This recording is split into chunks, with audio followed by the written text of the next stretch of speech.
शुभरात्रि सबैमा शुभरात्रि। अनि मकर संक्रान्ति माघे संक्रान्तिको विशेष दिनमा अनेकन शुभभावना भोलिको लागि पनि भने है। ल सुठुनीहरू यसरी पखाल पुखुल गरियो होइन त। अनि चाकु पनि बन्यो, हेर्नु न चाकु पनि बन्यो होइन। अनि यो चाहिँ पिठो क्या सेलरोटीको, मेरो श्रीमानजीलाई पनि धेरै मनपर्छ, ज्वाइँ राजालाई पनि मनपर्छ।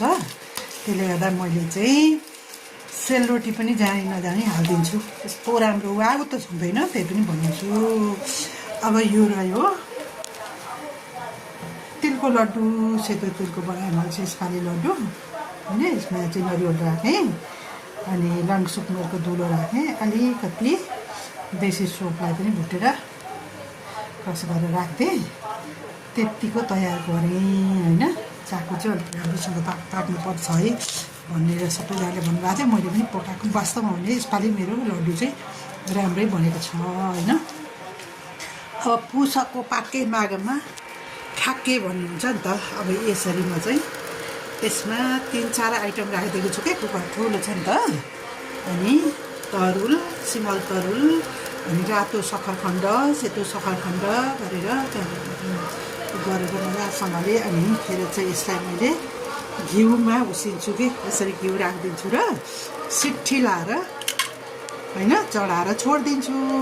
अनि भोलि चाहिँ हामी यसलाई पूजा सकाएर अनि फेरि खाने गर्छौँ। हजुरहरू केमा उसिन्नुहुन्छ? म चाहिँ प्रायः घिउमा नै उसिन्छु है। यो तरिकाले उसिन्यो भने खान पनि मजा आउँछ, स्वादिलो हुन्छ। अनि फेरि अर्को कुरा चाहिँ राम्रो हुन्छ, हेल्दी पनि हुन्छ क्या होइन। अब जाडोको बेलामा घिउ त अलिअलि त खानै पर्यो नि त। यसरी माघे सङ्क्रान्ति तयार भयो। भुजाको लड्डु चाहिँ बनाएर मैले थन्काइसकेको भएर हजुरले देखाउनु पाएँ। भुजाको लड्डु पनि अलिकति बनाएको, चिउराको चाहिँ खासै राम्रो बन्दैन मेरो। अनि मैले यसपालि चिउराको लड्डु बनाउने प्रयास गरिनँ। अब यो पिठो चाहिँ अब एकछिनमा माडेर चाहिँ मजाले राखेको छु। अब एकछिनमा चाहिँ म सेल पकाउँछु। ल हजुरहरूको के बनेको छ होइन, माघे सङ्क्रान्तिको के तयार भयो होला है। हामी सेयर गर्नुहोस्, सिकाइ पनि दिनुहोस्। हस् त, जय होस्, सबैको भलो होस्।